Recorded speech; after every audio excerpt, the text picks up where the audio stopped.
আসসালামু আলাইকুম। আরও একটা ফজরের আজান এবং নামাজ।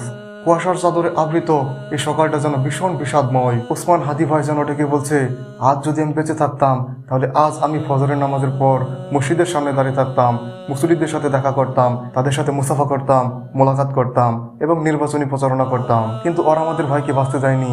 আল্লাহ তাআলা হয়তো বা চাননি একটা জান্নাতি ফুল কেন এই স্বার্থপর দুনিয়ায় থাকবে। হাদি ভাইদের স্থান তো এই দুনিয়া নয়, হাদি ভাইদের স্থান জান্নাতুল ফেরদাউস। হাদি ভাইরা কেন এই স্বার্থপর দুনিয়ায় থাকবে যেখানে তাদের কোনো মূল্য নেই, যেখানে তাদের জীবনের কোনো মূল্য নেই। হাদি ভাই বিভিন্ন সময় কিংবা বারবারই বিপ্লবী কিংবা শহীদি মৃত্যু এই দুইটি শব্দ ব্যবহার করেছেন। তিনি চেয়েছিলেন তার মৃত্যুটা যেন শহীদি মৃত্যু হয়। আল্লাহ তাআলা তার দোয়া কবুল করেছেন।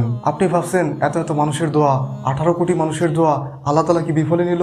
আল্লাহ তাআলা কি দোয়া কবুল করেনি? অথচ হাদি ভাই আল্লাহ তাআলার কাছে অনেক আগে দোয়া করে গেছেন। তিনি চেয়েছেন তার মৃত্যুটা যেন শহীদি মৃত্যু হয়। আল্লাহ তাআলা 18 কোটি মানুষের দোয়ার চেয়ে হাদি ভাইয়ের দোয়াই বেশি প্রাধান্য দিয়েছেন। আর ভাবুন যে মহান সত্তা 18 কোটি মানুষের দোয়া উপেক্ষা করে হাদি ভাইকে শহীদি মৃত্যু দিয়েছেন, তার পরিকল্পনা কতটা ভয়ঙ্কর। ওহে খুনিদের দল, হাদি ভাই তো এদেশের 18 কোটি মানুষের অন্তরে থাকবে।